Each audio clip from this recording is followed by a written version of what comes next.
Parfait, tu peux commencer. Ok.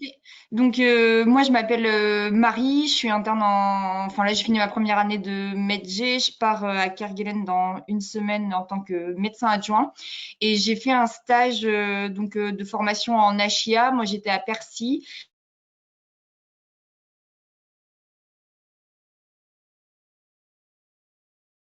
et pour le coup, vu que j'avais pu dentisterie, pour essayer aussi de sortir, vu qu'on avait vu que pour les tafs en chirurgie, il y a déjà des protocoles avec des objectifs qui sont clairement définis. En dentisterie, il y avait des petits bouts de diapos qui ont été faits de parties et tout, avec vraiment, on va dire, un support qui est adaptable pour des gens qui en ont jamais fait ou qui en ont fait très peu. Donc, pourquoi faire un livret? Donc, pour avoir une liste d'objectifs qui soit claire et adaptée aux situations isolées, parce il y a quelques documents qui existent, mais souvent qui sont faits par des dentistes, donc ça parle très vite en jargon hyper technique et avec du matériel ou des choses qu'on n'a pas sur place. Pour approfondir et donc proposer l'apprentissage sous forme de protocole, donc toujours avec cette idée que là, le petit livret que j'ai fait, on pourrait le donner à votre grand-mère et elle devrait pouvoir faire une dévitalisation dedans et donc avoir aussi un outil qui soit pratique parce que la dentisterie c'est pas notre corps de métier donc là enfin moi je sors de Percy, j'ai l'impression que je me sentirais à peu près chaud sur pas mal de trucs. Je me dis si dans 10 mois j'ai pas touché à une dent à Kerguelen et que j'ai quelqu'un qui vient pour une pulpite, je vais peut-être m'en faire la maline. Donc avoir aussi quelque chose qui soit très didactique.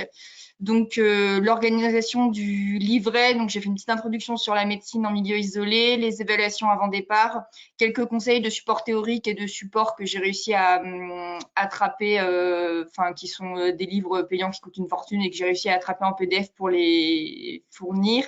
Les protocoles, donc je vous montrerai le petit livret là, donc c'est des captures d'écran du livret, donc avec toujours explication photo et la liste d'objectifs. Donc ensuite, l'apprentissage, on peut le diviser en 4 phases. Moi, je suis restée un mois en dentaire. Je pense que c'était bien comme durée pour parce que j'avais vraiment le travail aussi de rédiger les protocoles, de réfléchir à comment est-ce qu'on expliquait tout ça. Souvent, les gens restent 2 semaines, mais je pense que 3 semaines, c'est vraiment la bonne durée pour pouvoir être à l'aise et pratiquer aussi, pas que sur des fausses dents, mais aussi sur les patients en étant supervisé par un dentiste. Donc, il y a vraiment toute une phase d'observation et de théorie pour se faire, on va dire, au matériel, aux termes, à quelle turbine ou quel contre-angle on va utiliser, enfin comment sur quel bouton on appuie, tout ça. La pratique après sur des dents, donc là les dents en résine c'est réservé aux dans les facs dentaires et en fait c'est moins bien que des vraies dents et là pour le coup vu qu'il y a dans les services de dentaires comme ça ils font aussi une activité de bloc, il suffit de demander au dentiste de mettre les dents de côté et il y a possibilité comme sur la petite photo de les mettre dans du plâtre et donc de s'entraîner ensuite dessus. Et donc, pour le coup, si la dent, vous l'avez pris la veille ou l'avant-veille, ça vous avez vraiment les mêmes sensations que sur une dent vivante, sauf que ça bouge pas et qu'il n'y a pas la bouche qui gêne. Donc, ensuite, pratiquer en vrai, donc pour avoir vraiment aussi les sensations et prendre les points d'appui, quelque chose qui est extrêmement important en dentaire pour ne pas bouger quand on fait un geste. Et ensuite, avec l'objectif d'être autonome, ou tout du moins, comme pour tout ce qui est en milieu isolé, être un bon exécutant, quitte à vous demander un avis spécialisé via la télémédecine. Donc là, par exemple, je vais vous montrer un premier protocole. Donc c'est tout bête, hein, c'est pour l'anesthésie locale. Donc je vais juste vous le montrer sous une autre forme. Donc là, ça c'est le petit livret avec le protocole, les petites infos du début. Ça, c'est le protocole pansement et ciment, protocole radio. Donc là, je vous le zoome un peu pour que vous puissiez mieux voir. Donc, à chaque fois, le protocole est donc composé en indication matérielle étape. Donc, avec, par exemple, l'anesthésie périapicale, locorégionale, donc la tronculaire qu'on fait au niveau pour la mandibule. Donc, avec le matériel qui est utilisé, c'est que du matériel qui est disponible, en tout cas, on va dire en zone isolée. Moi, j'ai fait pour par rapport à ce qui était au taf pour que ça ait du sens. Là, c'est vraiment dans l'optique pour les médecins qui sont aux terres australes en priorité. Et donc ensuite, dans les étapes, donc avec chaque petite chose qui est bien décomposée, bien simple, avec des petites photos et aussi là, bah, pour voir, par exemple, vu que c'est adréaliné, ça devient un petit peu plus blanc. J'ai fait des petites vidéos associées pour chaque protocole. Donc là, par exemple, je vous montre le protocole d'anesthésie. Comme ça vous donne une idée. Alors, c'est pour l'anesthésie, hein, ça paraît un peu bébête, mais c'est juste que sinon, pour les gestes dentaires, c'est très long. Mais au moins, ça permet vraiment de remettre les choses, le côté doré, le côté gris. Enfin, c'est toujours des choses, quand on le fait toute la journée, on a l'impression que c'est hyper simple, mais quand ça fait 2 ans qu'on ne l'a pas fait, ou plusieurs années, ou plusieurs mois. Voilà. Donc, on décapuchonne.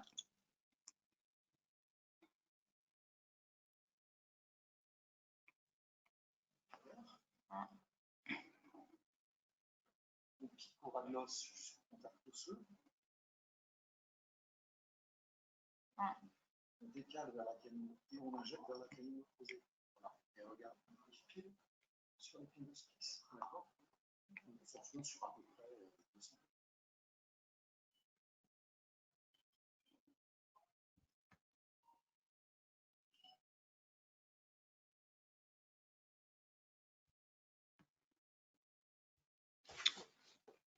Hop là, voilà. Donc ça, c'est pour se donner une petite idée un peu au niveau des vidéos, ce que ça donne. Donc après, bien sûr, là, je vous montre donc l'anesthésie de Spix, le protocole pour le détartrage. Et après, par exemple, pour le protocole de carie, j'ai fait souvent avec pour montrer plusieurs soins de carie, donc avec des photos de chaque étape. Voilà. Donc après, par exemple, pour l'extraction. Donc voilà, donc à chaque fois en détaillant bien toutes les étapes, le matériel et vidéos associés. Et donc dans un protocole un peu original pour les gens qui sont vraiment dans un endroit très isolé, il y a le curetage de carie sans matériel rotatif, donc c'est-à-dire sans table dentaire, avec seulement un excavateur. Donc c'est ce petit instrument. Donc, les embouts sont de différentes tailles qui permet d'aller racler la carie. Donc, il faut bien sûr un matériel, du matos d'anesthésie, donc une carpule, un manche de seringue, un kit d'examen dentaire et de quoi faire un eugénate. Donc, on fait une anesthésie comme pour une carie. Après, on fait un curetage avec l'excavateur. On passe la sonde pour avoir un bon crissement et ensuite on bouche la cavité en réalisant un pansement à l'aide de l'eugénate. Donc ça serait vraiment éventuellement pour faire dans ce petit livret là qui est pour l'instant adapté au taf, quelques protocoles, donc sans le matériel rotatif. C'est vraiment plus extrême et on devient, en dentisterie en tout cas, on devient extrêmement limité si on n'a pas d'appareil rotatif. Mais ça peut dépanner sur, par exemple, je pense, de l'expé en haute montagne ou des choses comme ça. Avoir ça, ça peut vraiment donner un bon coup de main. Après, il y a toujours la question de, oui, c'est bien de faire un stage et de se sentir à l'aise au bout d'un mois, mais quand on part sur des missions assez longues comme dans les tafs, comment est-ce qu'on continue à apprendre et à s'entraîner? Donc, il y a plusieurs possibilités. Il y en a des dents type résine, comme ils ont dans les facultés dentaires, mais au niveau de l'installation, c'est un petit peu moins bien, ou comme on voit là sur la petite tête de squelette. Et sinon, l'autre, ce serait éventuellement d'emmener de vraies dents. Il y a forcément enfin, en tout cas, dans les tafs, par exemple, il y a du plâtre. Donc, on pourrait les mettre dans le plâtre là-bas pour garder vraiment des dents qu'on garderait soit après des infections dans des petits pots comme pour les biopsies avec une très faible dose de formol ou imbibé avec un petit peu de daquin. Donc, je suis en train d'en discuter avec les dentistes pour voir comment est-ce qu'ils envisagent les choses, si c'était possible. Là, je vois, j'en avais mis de côté pour en amener pour les médecins sur les bases et me disant que c'était avec le Covid, je les ai amenés chez moi et je me dis que j'allais me faire tuer si je les amenais, donc je les ai toutes jetées à la poubelle. Mais c'est vraiment possible, en tout cas, le temps du stage dentaire de récupérer assez de dents pour s'emmener au moins 7-8 dents sur base pour pouvoir s'entraîner si besoin. Donc ça, encore une fois, ça sera détaillé. J'attends que les dentistes me fassent un retour dessus. Et je voulais juste vous montrer un truc que j'ai découvert. J'ai rencontré une médecin qui était sur les bateaux et donc il y avait la boîte D là qui est le matos militaire. Alors ça, c'est une vieille version qui permet d'avoir du matériel rotatif, de l'aspiration et de réaliser de la dentisterie nomade. Alors c'est le seul désavantage si on comprend qu'il y a besoin que ça soit branché sur le secteur. Donc voilà, ça ressemble à ça. Donc là, il y a possibilité de mettre les contre-angles, les turbines, il y a l'aspiration, de quoi faire aussi tout ce qui est lavage, tout ça. Donc ça se règle avec les petits boutons. Il y a juste besoin soit d'une prise. Certaines fonctionnent avec des batteries. Ça, c'était un vieux modèle. Et j'en ai parlé avec les dentistes militaires. Ils disaient qu'il y avait probablement possibilité d'enquêter pour avoir ce genre de matos dans le civil. Donc c'est vraiment trop bien parce que ça permet d'avoir tout ce dont on a besoin facilement. Donc avant de finir, je voulais juste vous montrer aussi pour les protocoles de chirurgie, il y a une liste d'objectifs qui a été réalisée dans les TAF et donc j'ai fait la même chose pour la dentisterie. J'ai revu avec les dentistes de Percy. Donc voilà, pour la théorie, pour la pratique, le pansement, le ciment, l'anesthésie de Spic, réaliser la radio, le détartrage parce qu'on a possibilité dans les tafs, le matériel rotatif et sans matériel rotatif, savoir faire une dévitalisation, les poses d'arc, les contentions, les incisions d'abcès, les sutures de parties molles et l'extraction et le composite. Le composite, c'est vraiment très entre parenthèses parce que c'est quand même assez embêtant pour le dentiste quand il reprend le patient en métropole. Par contre, l'extraction, il y a vraiment possibilité de s'entraîner pendant le stage. Moi, je pense que là, sur le mot, j'ai dû enlever une quinzaine de dents et ça permet vraiment de dédramatiser le geste, faire notamment ce qui est séparation de racines de molaires avant extraction, qui sont le genre de gestes qui peuvent faire un petit peu peur au début. Et voilà, donc après, par rapport à la traumato, il y a un super article qui a été écrit par des dentistes et qui a été présenté à un congrès de la Société française de médecine d'urgence. Donc là, je vous remonte à ces protocoles de dévitalisation, par exemple. Donc, je ne l'ai pas inclus à part les contentions là dans mon livret parce que ça résume tout et qu'il n'y a pas, en site isolé, il n'y a pas 15 façons de faire différentes, soit on arrive à réimplanter la dent ou pas. Donc là, c'est aussi que j'ai pas trop eu le temps, mais je me dis peut-être je mettrai juste pour réimplanter les dents et les fractures de dents, mais il y a cet autre article qui est mis. Et voilà, et donc ensuite, voilà. Moi, j'ai été formée avec l'équipe de Percy qui est vraiment top. Donc, pour ceux qui partent dans les tafs, vraiment, si vous avez l'occasion de faire le stage à Percy, c'est super. Voilà, donc après, si vous avez des questions, le petit livret, là, j'ai toutes les vidéos, là, je vois, j'en ai d'autres qui sont associées, je mettrai tout. Pour l'instant, j'ai tout je mettrai sur Drive. Après, si jamais la Soframie a une chaîne YouTube ou quoi que ce soit, moi, je pourrais les importer dessus sans aucun souci. Et c'est des patients qui sont d'accord pour que, les vidéos soient diffusées et les photos aussi. Donc, j'attends juste la relecture de l'équipe de Percy avant de vous fournir le document officiel. Voilà.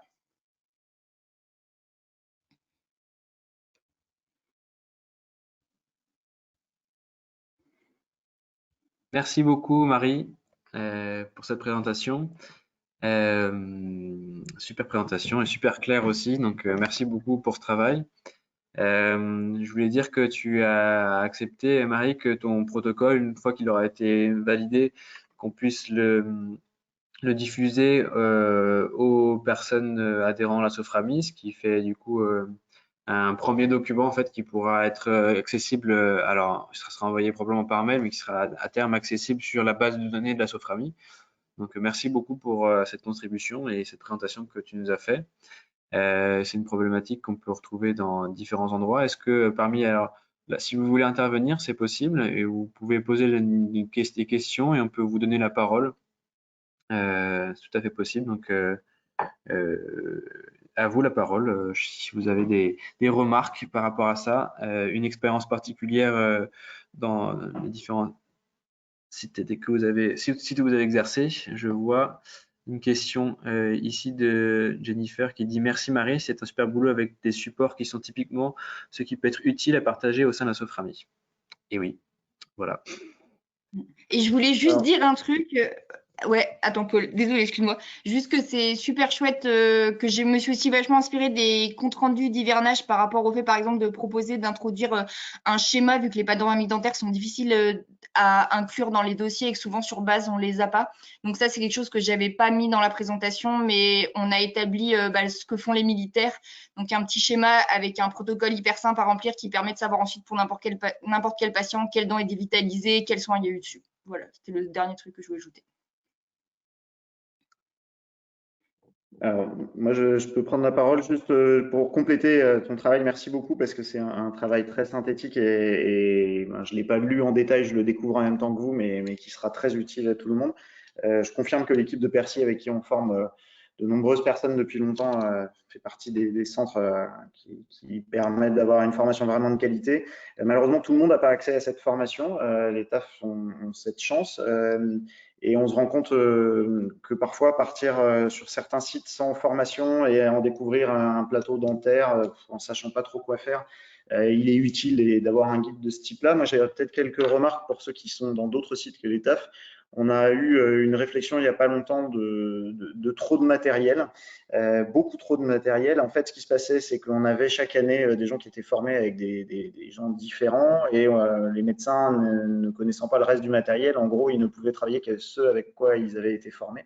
Et donc, on se retrouvait avec un empilement de commandes et de matériel qui en faisait un truc ingérable. Et donc, je crois que dans le matériel dentaire, en tant que médecin, tu le décris assez bien, on est en site isolé, il faut savoir faire simple. Et donc, il faut beaucoup travailler sur la simplification à l'extrême du matériel. Alors, bien sûr, il faut avoir ce qu'il faut pour faire le. Mais je crois que ça, c'est un piège dans lequel on peut facilement tomber, c'est avoir plein de matériel, croyant que ça va régler le problème. Et puis, je rejoins une autre réflexion que tu as pu faire, qui était de dire, finalement, dans les sites isolés, il faut surtout être un bon exécutant. la télémédecine aujourd'hui offre quand même énormément de possibilités. Et on le voit au niveau dentaire, dans les TAF, on s'en sert énormément. Et avoir un dentiste référent qui puisse être un bon conseiller, qui connaisse les conditions dans lesquelles on travaille, qui connaisse le niveau qu'on a quand on est sur un site isolé. Je parle des TAF, mais ça peut être valable un peu partout. Qui en plus, si possible, sera celui qui va récupérer le patient si c'est un peu compliqué derrière. Est vraiment un outil extraordinaire. Et nous, on a la chance là d'avoir depuis quelques années un dentiste très efficace là-dessus et ça change complètement la donne. Et donc, ça rejoint une dernière réflexion. Et là, je sollicite un peu tout le monde parce que vous avez peut-être des outils pour ça. Moi, je suis à la recherche d'outils pour pouvoir faire des très belles photos en bouche. Aujourd'hui, c'est pas toujours simple de faire des belles images qu'on envoie en télémédecine. Alors, quand c'est les dents qui sont accessibles facilement, bon, bah, avec un appareil photo lambda, avoir un téléphone portable, tout est simple. Et puis, quand on commence à aller chercher au fond de la cavité buccale, parfois, on galère. Et donc, là, on rejoint une question qu'on a évoquée sur le matériel. Et à mon avis, ça sert à ça aussi à Soframine. Donc, moi, je lance une question à tout le monde. Si vous avez des références de matériel d'acquisition de photos de très grande qualité en mode macro, en endobuccal, et que vous avez déjà utilisé, qui fonctionnent bien, je suis vraiment très preneur de ces références parce que la télémédecine aujourd'hui change complètement la donne et effectivement, savoir s'il faut aborder la dent par la droite, par la gauche, la dévitaliser, l'extraire ou non, on a maintenant, pour peu qu'on ait un peu de réseau, la possibilité de transférer cette question à des experts qui sauront donner la bonne réponse. Reste qu'il faut leur envoyer des images qui permettent de donner un avis à peu près fin. Et donc, voilà. Et puis, un tout dernier point peut-être, les vidéos, je pense que c'est l'avenir de la formation en site isolé. Il faut avoir des petites boucles vidéo plutôt que des grands protocoles. Et donc, inclure dans tous nos protocoles des simples petites boucles qui remontrent le geste en 2 secondes. On est d'autant plus à l'aise quand on a vu le geste en intégralité en 2 minutes, plutôt que d'ouvrir des bouquins et de se taper 25 pages de présentation. Et donc, bravo pour avoir inclus ça aussi dedans. Donc, Et voilà. justement, Paul, par rapport à ce que tu demandes pour le photo en bouche, là, je sais pas, vous voyez encore mon écran ou pas? Alors oui, on voit ton écran. Parce que je vais chercher, mais justement, je voulais proposer là, en même temps que d'envoyer le livret dentaire en définitif au siège médical là, des TAF. J'ai justement un écarteur là qui coûte 30 €, qui est réutilisable. Il suffit de le stériliser. Faut juste que je le retrouve. Là, je vais farfouiner. Ça permet de faire des photos qui sont qui sont vraiment pas mal. J'avais montré à Théoti, mais c'est à l'aide d'un petit miroir, tu fais des photos en bouche qui sont vraiment top. Donc, je laisse les autres s'exprimer. Je cherche pendant ce temps-là où est-ce que je l'ai mis.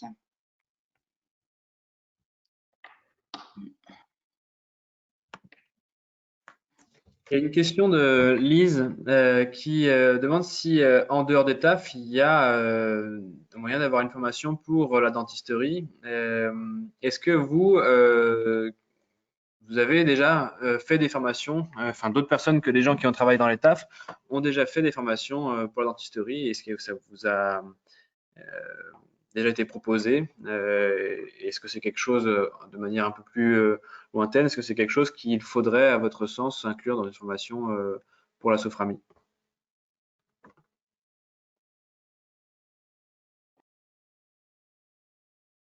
Je pense que c'est effectivement quelque chose que moi je sais qu'on avait cherché un peu, parce qu'il y avait eu des demandes notamment en médecine embarquée.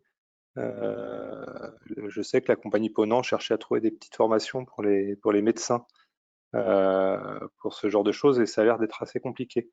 Donc peut-être qu'il y a un terrain aussi à travers la Soframie, on parle de formation pour développer des modules avec des partenaires qui permettraient à des gens qui sont autres que des TAF d'accéder à ce type de formation. Je pense qu'il là-dessus, il y a vraiment quelque chose à faire. Et je pense que la réunion des gens qui connaissent un peu, qui ont le réseau, pourra permettre probablement ultérieurement, parce qu'on parle tous d'un DU global, mais pourquoi pas créer des modules, proposer des modules un peu courts avec des partenaires pour pouvoir proposer des formations de ce type. Parce que à certains intervenants qui en ont besoin. Hein. Je veux dire, moi, par exemple, quand on voit là sur un site centre médical type Nouvelle-Calédonie en île reculée, il n'y a pas besoin, on a des dentistes sur place, mais il y a plein de gens qui auront des activités où ils auront besoin de cette formation-là. Et je pense que c'est très très bien ce qu'on voit, ce que vous faites à travers les TAF, et il y a quand même peut-être matière à créer un module qui intéresserait un certain nombre de personnes, notamment je pense en médecine embarquée. Et par exemple, toi, Mathieu, tu as déjà été souvent confronté à cette problématique-là, hein, d'avoir besoin d'avoir une intervention sur des dents dans ta pratique personnelle?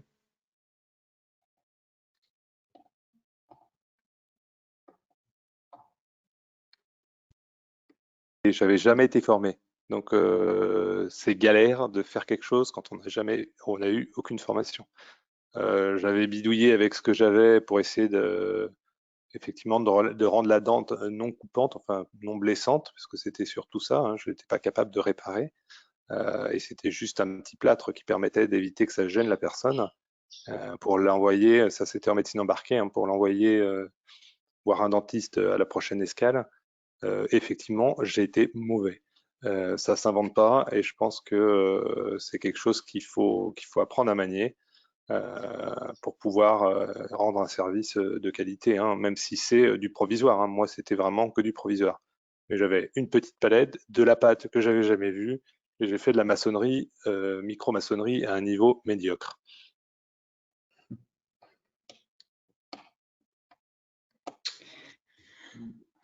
Il y a Florence qui fait une proposition par rapport aux photos, qui nous dit, alors voilà, il y a Marie qui se met en vidéo. On peut voir d'abord Alors le. désolée, je n'ai pas retrouvé, mais en gros, ça permet de faire. Attends.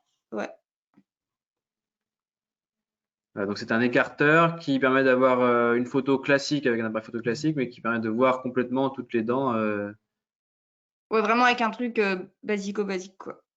D'accord. Peut-être si tu peux retrouver la référence et nous l'envoyer. Ouais, là, ouais, tac, tac, tac, tac, tac. Et la référence, elle est là. Alors, comment t'appelles ça? C'est un Ouais, écarteur, mais j'ai les trucs, c'est dans un truc. D'accord. Peut-être que tu pourras envoyer sur le groupe de la Soframi la référence, comme ça on l'aura en écrit. Ouais. Et Florence qui proposait, alors tu peux prendre le micro hein, si tu veux, Florence, que pour les photos, est-ce qu'on a essayé avec un AirTrack ou avec ou avec caméra en adaptant ton téléphone? C'est une alors, proposition de Nicolas, hein. il existe. Ah, vas-y, Déjà, vas-y, c'est je te laisse.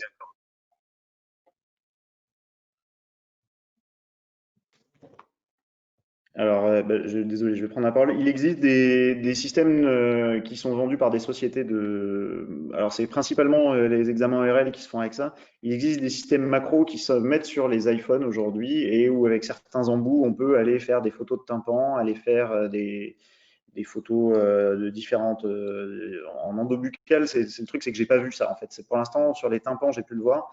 Le tympan, c'est relativement simple parce que c'est globalement dans l'axe. Et aujourd'hui, en endobuccal, moi, j'ai pas retrouvé de référence autre que du bricolage, mais c'est pour ça que j'aimerais bien savoir si des gens l'ont utilisé. Le Marie, ce que tu présentes est très bien parce que ça permet vraiment d'exposer. Avec un miroir, a priori, effectivement, on peut faire des belles images déjà. Il existe des systèmes d'acquisition de, de photos avec un objectif que tu peux mettre carrément en intrabuccal, ce qui fait que ça te permet d'aller te mettre sur toutes les faces de la dent, voire de faire une petite vidéo. Il y a vraiment une différence entre une photo lambda et du macro. On a mis en place un système de télémédecine sur des plaies chroniques qui n'a rien à voir avec l'étaphe d'ailleurs, et où on a utilisé des caméras macro pour de la télémédecine. Ça rend parfaitement bien, sauf que là, ces caméras-là, elles ne peuvent pas rentrer dans la bouche.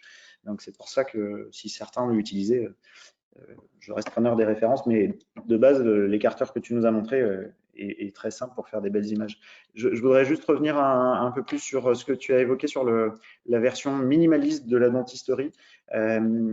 Tu as bien dit que globalement, si on n'avait pas de matériel qui tourne et qui aspire, c'était un peu compliqué de faire de la dentisterie. Pour autant, il y a plein d'endroits où on est soumis à simplement l'absence de ce type de matériel. Et on peut quand même, avec un petit set minimaliste et quelques produits, pouvoir déjà faire un diagnostic, ce qui n'est pas toujours la partie la plus facile finalement, avec l'aide, encore une fois, de la télémédecine, et puis de pouvoir intervenir à minima le temps de tenir, quoi, parce que finalement, il y a plein d'endroits où il faut qu'on tienne quelques heures, quelques jours avant qu'il y ait des soins dentaires spécialisés. Et je pense dans les protocoles sur de la médecine isolée, c'est intéressant d'aborder aussi ça, c'est-à-dire de dire, certes, pour faire vraiment de la dentisterie, il faut le faire avec du matériel et un minimum de formation, mais comme tu l'as montré avec ta version du traitement de la carie sans matériel rotatif, on peut faire déjà un examen en bouche, on peut déjà traiter les choses, on peut déjà apaiser les douleurs, on peut déjà corriger des dents cassées qui sont blessantes pendant quelques heures et quelques jours. Et je pense que dans la présentation dentaire, c'est aussi intéressant d'aborder ça avec le côté l'isolement n'est pas forcément un isolement de plusieurs mois et il peut être un isolement de quelques heures sur un raid sportif, quelqu'un qui se fracasse les dents, il faut quand même qu'il redescende dans la vallée, comment on fait, et un isolement de quelques jours, le temps qu'un hélico arrive ou un bateau vienne évacuer quelqu'un.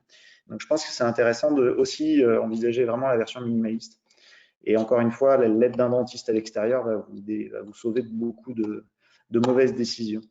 À ce sujet-là, je n'ai pas la liste des participantes, Tim, tu as peut-être. Je crois que parmi nous, il y a des gens qui travaillent pas mal en médecine et en médecine de montagne et en expédition de montagne. En montagne, en camp isolé, quant à ça, et que tu es loin de tout, c'est l'enfer. Est-ce que vous avez un retour d'expérience sur des histoires dentaires et sur ce qui vous aurait manqué pour pouvoir faire mieux sur place? Je ne sais pas si ceux qui sont concernés ont un micro ou peuvent nous donner quelques infos par un chat, mais n'hésitez pas. Pendant ce temps-là, j'ai juste une réponse de Martin Itier qui nous dit que l'écarteur que nous présentait Marie est un ouvre-bouche type C. Et si je peux me permettre, je vous montre mon écran à moi que vous devez voir maintenant, qui montre normalement ce type d'écarteur. Est-ce que vous les voyez? Je pense que oui. Donc c'est bien un écarteur type C dont tu parlais, Marie. Voilà. Alors, en termes de questions.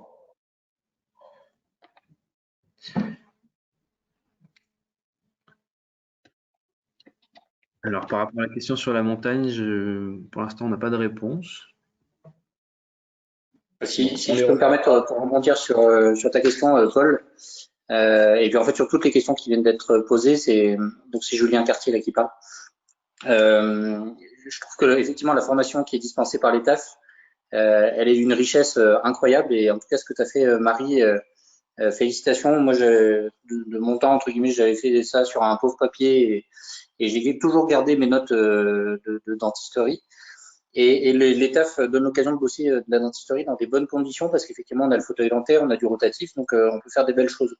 Ce qui est intéressant, c'est que si on ajoute un peu de formation et un petit peu d'expérience sur le terrain, et ben après, le jour où on se retrouve sur le terrain sans matériel rotatif, on peut quand même faire des choses, je confirme. Il faut juste avoir été un petit peu à l'aise et formé.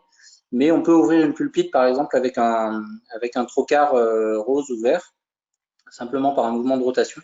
Après une anesthésie, hein, parce que sinon le patient, évidemment, il ne vous laissera pas faire ça. Mais c'est des petits gestes qui sont faisables. Et donc, alors moi, c'était pas tout à fait en montagne, mais c'était plutôt sur un milieu maritime.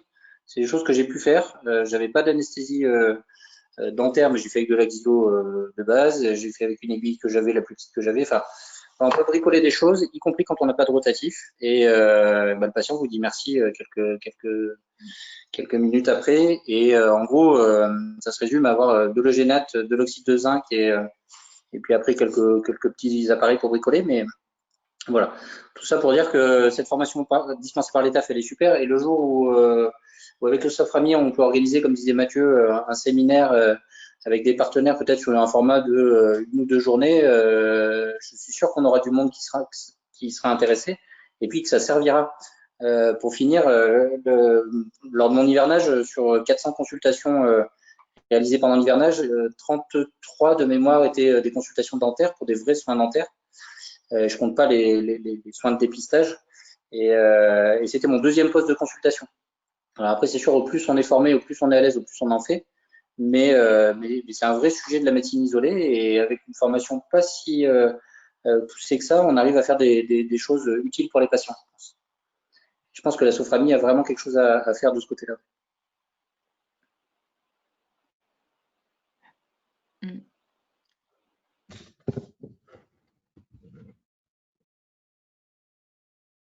Carrément, et puis pour organiser des choses, je pense qu'on pourra il y a tout à fait possibilité de contacter Franck Dénès, qui est le chef de service à Percy, et Pierre Zinnerman et Coteau, qui sont les 2 autres dentistes, et ils seraient vraiment super motivés pour faire de la formation.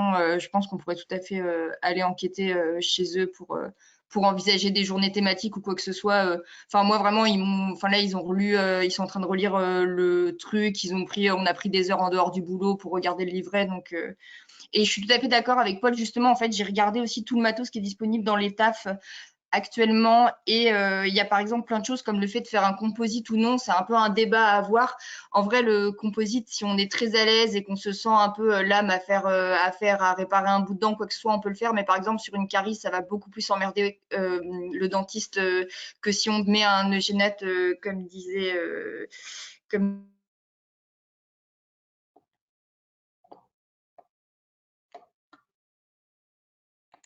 disait Julien, et donc envisageable. Et moi, Alors Marie, on a un petit problème de connexion. Je pense qu'il faut que… Enfin, de toute façon, la carie, enfin, tu mets de l'eugénate et donc au final, de l'eugénate, un peu pour toi. Non, ça marche plus. Marie, on a perdu la connexion. On n'a pas la fin de tout ce que tu as Ouais. dit. Mais voilà, as commencé à partir sur un débat. On n'a pas eu le débat. Est-ce que tu veux redire? Ah, le débat, c'était eugénate ou composite. Et moi, je suis tout à fait de l'avis de Julien et que pour simplifier ce qu'il y a dans les tafs, comme disait Paul, on devrait juste enlever la possibilité de faire des composites et dire qu'on fait que de l'eugénate en pansement. Voilà. C'est peut-être pas le moment pour ce débat-là, mais ça permettrait de simplifier beaucoup le matos. Alors là, par contre, si je peux me permettre, je suis pas tout à fait d'accord, mais c'est effectivement un bon débat. Mais l'eugénate en milieu isolé, c'est sûr qu'il faut de l'eugénate. Les tafs ont la particularité que tu peux te retrouver plusieurs mois sans évacuation possible. Et pour le coup, c'est quand même bien de garder dans les tafs. Enfin, personnellement, moi, je ne l'enlèverai pas, le fait de faire des composites, parce que ton eugénate, malgré tout, il peut tenir moins longtemps. Et si tu as quelqu'un que tu vas garder 9 mois d'affilée sans possibilité d'évacuation, ben en fait, un composite n'est pas si compliqué que ça à faire. Encore une fois, si le médecin se sent le faire, et ça peut te sortir d'affaire. Moi, j'ai fait 2 composites sur place, et c'est pas pour me faire mousser, mais 2 composites sur place qui tiennent encore aujourd'hui parce que c'est des amis. Et donc c'est faisable, faut juste un petit peu d'expérience. Et voilà, je pense que ce qui fait la différence, c'est combien de temps vont devoir durer les soins. Et dans les tafs, il y a cette petite subtilité que c'est des fois plusieurs mois et que du coup le composite est plutôt sympa. Mais c'est un débat.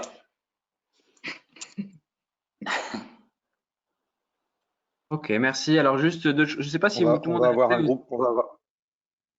je sais pas si tout le monde a accès aux questions qui sont mises. Ça nous permet de rebondir un petit peu.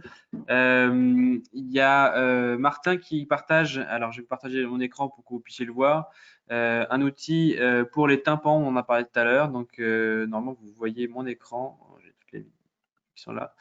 Ça vous permet de prendre la référence. Apparemment, ça coûte pas cher, 30 €, qui permet de se mettre sur le téléphone et permet de visualiser et de prendre des photos des tympans.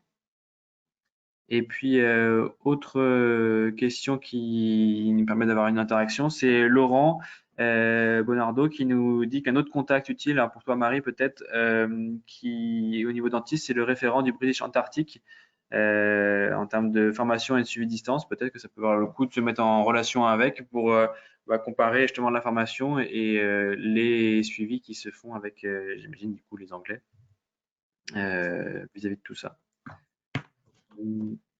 Le temps passe, hein, ça fait déjà 1h30 que On a un vrai groupe de travail là. Ouais, il y a éventuellement un groupe de travail, effectivement. Ce que je vous propose, c'est peut-être qu'on mette un terme à ces discussions, parce que c'est passionnant, mais il va falloir qu'on avance.